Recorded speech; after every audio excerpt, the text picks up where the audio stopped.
திருப்பாடல்கள் அதிகாரம் 132 இறைவசனங்கள் 1 முதல் 18 முடிய. திருக்கோவில் வாழ்த்து. ஆண்டவரே, தாவீதையும் அவர் பட்ட இன்னல்கள் அனைத்தையும் நினைவு கூர்ந்தருளும்.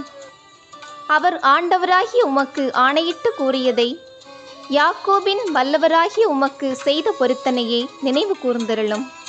ஆண்டவருக்கு ஓர் இடத்தை, யாக்கோபின் வல்லவருக்கு ஓர் உறைவிடத்தை நான் அமைக்கும் வரையில் என் இல்லமாகிய கூடாரத்தினுள் செல்ல மாட்டேன். படுப்பதற்காக என் மஞ்சத்தில் ஏற மாட்டேன். என் கண்களை தூங்கவிட மாட்டேன், என் இமைகளை மூடவிட மாட்டேன் என்று அவர் சொன்னாரே. திருப்பேழை எப்ராத்தாவில் இருப்பதாய் கேள்விப்பட்டோம். வனவெளியில் அதை கண்டுபிடித்தோம். அவரது உறைவிடத்திற்கு செல்வோம், வாருங்கள், அவரது திருவடி தாங்கி முன்வீழ்ந்து பணிவோம் என்றோம். ஆண்டவரே, நீர் உமது வல்லமை விளங்கும் பேழையுடன் உமது உறைவிடத்திற்கு எழுந்தருள்வீராக. உம் குருக்கள் நீதியை ஆடை என அணிவார்களாக. உம் அன்பர்கள் அக்களிப்பார்களாக. நீர் திருப்பொழிவு செய்த அரசரை உம் ஊழியராகிய தாவீதின் பொருட்டு புறக்கணியாதேயும். ஆண்டவர் தாவீதுக்கு உண்மையாய் ஆணையிட்டு கூறினார். அவர் தம் வாக்குறுதி நின்று பின்வாங்க மாட்டார். உனக்கு பிறந்த ஒருவனை அரசனாக ஏற்படுத்தி உன் அரியணையில் வீற்றிருக்கச் செய்வேன்.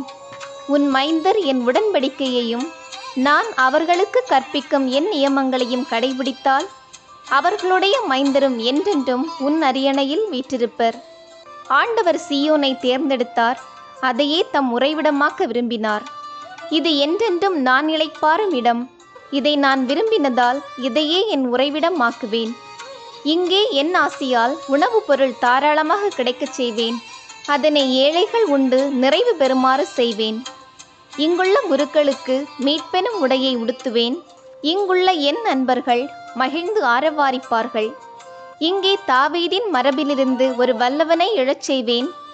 நான் திருப்பொழிவு செய்தவனுக்காக ஒரு ஒளி விளக்கை ஏற்பாடு செய்துள்ளேன். அவனுடைய எதிரிகளுக்கு இகழ்ச்சி என்னும் உடையை உடுத்துவேன். அவன் மீதோ அவனது மணிமுடி ஒளி வீசும்.